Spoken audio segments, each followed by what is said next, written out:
प्रत्येक गोष्ट मागता क्षणी मिळाली ना की त्या वस्तूची किंमत राहत नाही आणि आईवडिलांच्या कष्टाची जाणसुद्धा राहत नाही. नाही हा शब्द ऐकण्याची सवय मुलांना ह्याच वयात लावायला हवी.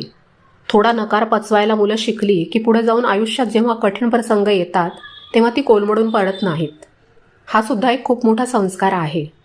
शिस्तीच्या बाबतीत बोलायचं झालं तर कडकपणा हवा, पण तो टोकाचा नाही. मुलाला आपली भीती वाटण्यापेक्षा आदर वाटला पाहिजे. भीतीपोटी काय होतं की मुलं खोटं बोलायला शिकतात आणि एकदा का मुलांनी आपल्यापासून गोष्टी लपवायला सुरुवात केली की मग मात्र परिस्थिती हाताबाहेर जाते. म्हणूनच मुलांशी संवाद असा ठेवा की त्यांच्याकडून काही चूक झाली तरी त्यांना हे माहीत असावं की घरी जाऊन मी आईला किंवा बाबांना हे सांगू शकतो. ते मला ओरडतील, शिक्षा करतील, पण शेवटी ते मला समजून घेतील आणि माझ्या पाठीशी उभे राहतील. हा विश्वास मुलांच्या मनात निर्माण होणं हेच खरं पालकत्व आहे. आपल्याला खूप वाटतं की माझ्या मुलाने सगळ्या क्षेत्रात पुढे असावं, त्याने खूप चांगलं वागावं. पण आपण विसरतो की प्रत्येक मूल वेगळं आहे. प्रत्येकाची समजण्याची पद्धत वेगळी आहे. कुणी लवकर समजतं, कुणाला थोडा वेळ लागतो. अशा वेळी आपला संयम खूप महत्त्वाचा असतो. संस्कार ही काही एका दिवसात होणारी गोष्ट नाही. ही एक निरंतर चालणारी प्रक्रिया आहे. जसं आपण मातीचा गोळा घडवतो तसं मुलांना हळूवारपणे आकार द्यावा लागतो. खूप जोर लावला तर तो गोळा विस्कटू शकतो आणि दुर्लक्ष केलं तर त्याला हवा तसा आकार येत नाही.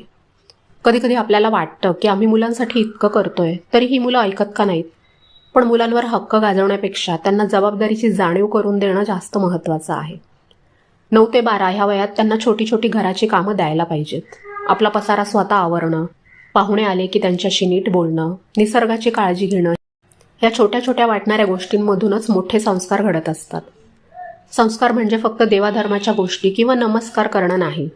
संस्कार म्हणजे संवेदनशीलता, दुसऱ्याच्या दुःखाची जाण असणं, प्राण्यांविषयी दया असणं, कुणाचं मन न दुखावणं. हे सगळं जेव्हा मुलांच्या वागण्यात येतं तेव्हा समजून जा की आपले प्रयत्न योग्य दिशेला जात आहेत.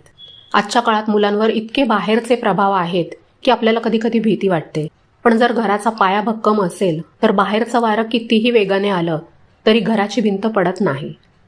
आपण पालक म्हणून परिपूर्ण असूच शकत नाही आणि तसा दावा सुद्धा करू नये. आपणही माणूस आहोत, आपल्याकडून सुद्धा चुका होतात. कधी कधी आपण मुलांवर विनाकारण ओरडतो. अशा वेळी निदान आपल्या मनाशी तरी आपली चूक मान्य करून मुलांशी पुन्हा नीट बोलण्यात काहीच कमीपणा नाहीये. उलट ह्याच्यामुळे मुलांना हे समजतं की चूक मान्य करणं हा सुद्धा एक संस्कारच आहे. ही चांगली गोष्ट असते. मोठे आहोत म्हणून आपण कायमच बरोबर असू असं नसतं आणि ते आपल्या वागण्यातून जेव्हा मुलांना दिसतं तेव्हा त्यांचा आपल्यावरचा विश्वास अजून वाढतो.